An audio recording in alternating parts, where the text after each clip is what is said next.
Hello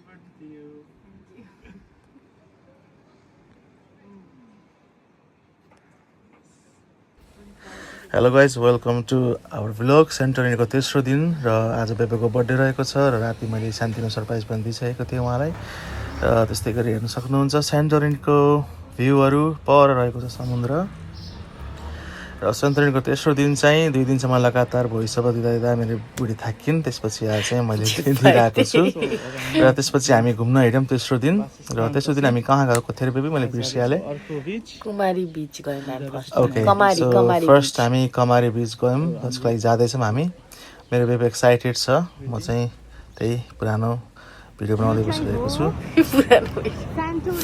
र त्यसपछि फेरि आउनुहोस् तपाईँहरू नयाँ बस पार्कतिर काठमाडौँको जस्तै छ ट्याक्कै यहाँ। अब हामी बस कुर्छौँ। त्यसपछि नयाँ नेदरल्यान्ड्सको जस्तो ट्याप चल्छ, नयाँ ब्याङ्क कार्डले काम गर्छ, यहाँ चाहिन्छ क्यास। हेर्दै हिँडिराख्नु भएको छ, मान्छेको भिड छ। कोही कमारी बीच जानको लागि रेडी छन्, कोही सेन्टोरिनीको अरू ठाउँमा जानको लागि रेडी छन्। त्यस्तै गरेर हामी पनि अब रेडी भइरहेको छौँ र बसको भिडियो स्किप भएको हुनाले चाहिँ सिधै हामी अब कमारी बीचको भिडियो देखाउँदैछौँ तपाईँलाई र अब एक्साइटेड छ र यस्तै गरेर हेर्न सक्नुहुन्छ कमारी बीच। यो चाहिँ हामी पोखरा जाँदाखेरि बेबी याद छ तिमीलाई? त्यहाँ चाहिँ नक्कली बनाएको थियो नि यो छाताहरू, कोको बीच जस्तै हो एक्ज्याक्टली। यहाँ चाहिँ नेचुरल त होइन, यो पनि आर्टिफिसियल हो, तर रियल बीचमा चाहिँ यस्तो हुने रहेछ त्यो मलाई थाहा थिएन र यहाँ आएर चाहिँ बेबी पनि एक्साइटेड थियो र नभनिकन म पनि एक्साइटेड नै थिएँ। र सेन्टोरिनी भनेको चाहिँ एउटा टापु हो होइन, यहाँ चाहिँ धेरै खालका बीचहरू छन्। त्यसमध्ये चाहिँ कमारी बीच एउटा रहेको थियो। यहाँ चाहिँ एक्सेसिबल छ यो, किनकि बस उत्रिने बित्तिकै कमारी बीच आइहाल्छ र त्यसपछि हामी यहाँ बसेर मजाले चिल पारामा वाइन खाँदैछौँ। आज बर्थडे छ मेरो स्पेसल मान्छेको, सो सेलिब्रेट त बन्ता गाइज। खाना भनेर बसेको होइन, यो मेन डिस त यति सानो छ। यो त मेरो नास्ता पनि होइन, यो त बिहान यसो हामी क्रन्च खान्छौँ नि, लेस खास्ती भयो त। त आधी पेट मात्रै गर्नु पर्छ यार। ठिकै छ, कस्तो लाग्यो? यो चाहिँ लन्च थियो, त्यही भएर नेपालीहरू जहाँ जान्छन् भातै खोज्छन् के, दाल भात नेपाली रेस्टुरेन्ट अथवा इन्डियन रेस्टुरेन्ट। र त्यसपछि हामी फेरि बिचतिर गयौँ। अलिअलि आदि त नुहाइसकेको थियौँ हामीले बिचमा, फेरि वाइन त बन्द। हामी दुईजना एकदमै हुन्छ नि चिल पारामा थियौँ, इन्जोय गरिरहेको थियौँ होइन, रिल्याक्स गरिरहेको थियौँ।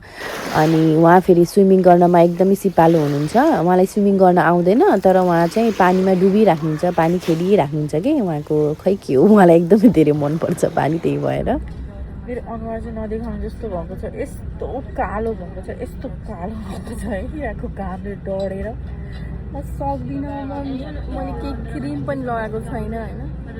अहिले चाहिँ हामी गाडीमा बसिरहेको छौँ होइन। अब चाहिँ हामी यहाँबाट कुन ठाउँ नि ओलिया भन्ने ठाउँमा जानको लागि होइन।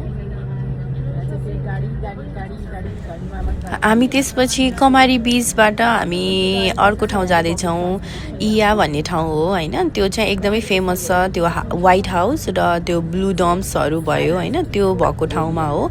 म चाहिँ एकदमै धेरै एक्साइटेड थिएँ, किनकि मैले त्यो सेन्टोरिनी भनिसकेपछि मेरो दिमागमा नै त्यही इमेज हो कि खासमा आउने, प्राय सबैको त्यही नै होला आउने त्यो इमेज चाहिँ। हामी पुग्यौँ इया, अनि इयामा पुगिसकेपछि अब बाहिरको भ्यूहरू बसदेखि देखिरहेको थियो यो व्हाइट हाउस होइन। अनि मैले चाहिँ यही ठाउँ हो जस्तो भइरहेको थियो कि मलाई। अनि त्यसपछि हामी चाहिँ खासमा आज इया नै बस्ने भनेर आएको हौँ, आजको नाइट चाहिँ यहीँ बसौँ, इया चाहिँ आज घुमौँ भनेर हो। अनि ऱ्यान्डमली हामी त्यहाँ यहाँको स्ट्रिटहरूतिर घुमिरहेको थियौँ। हामीले फेरि त्यहाँ होटेलहरू कुनै पनि बुक गरेको थिएनौँ, अनि डिरेक्टली त्यहीँ गएर नै हामीले बुक गरेको हो होटेल चाहिँ।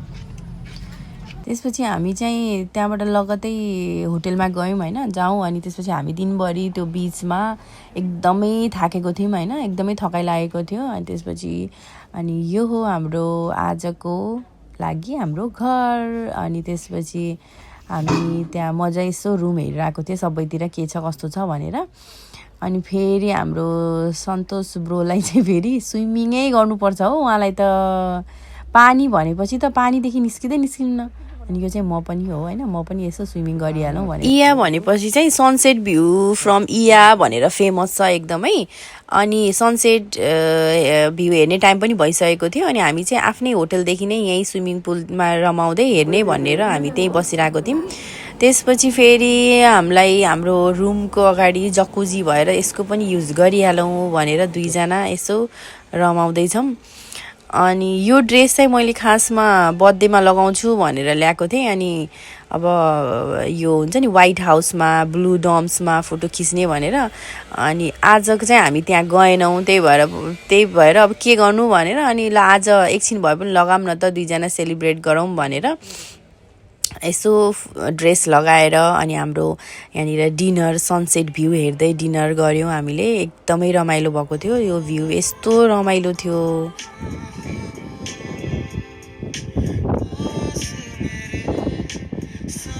गाना बजाउँदै यो भ्यू हेर्दै अनि हामी दुईजना कुरा गर्दै, अनि योभन्दा बढी के चाहियो र, यति रमाइलो भयो होइन। हामी दुईजनाको स्पेस हुन्छ नि, अनि यहाँ कोही पनि थिएन, अरू पनि कोही पनि हुनुहुन्थेन कि, हामी दुईजना मात्र थियौँ। अनि त्यसपछि हामीले यति धेरै रमाइलो गऱ्यौँ। मेरो बर्थडे एकदमै धेरै मेमोरेबल भयो होइन। आजको दिन चाहिँ हामीले यसरी बितायौँ, एकदमै रमाइलो भयो होइन। आजको दिन हाम्रो यसरी बित्यो। अब हेरौँ अर्को भिडियोमा। By by.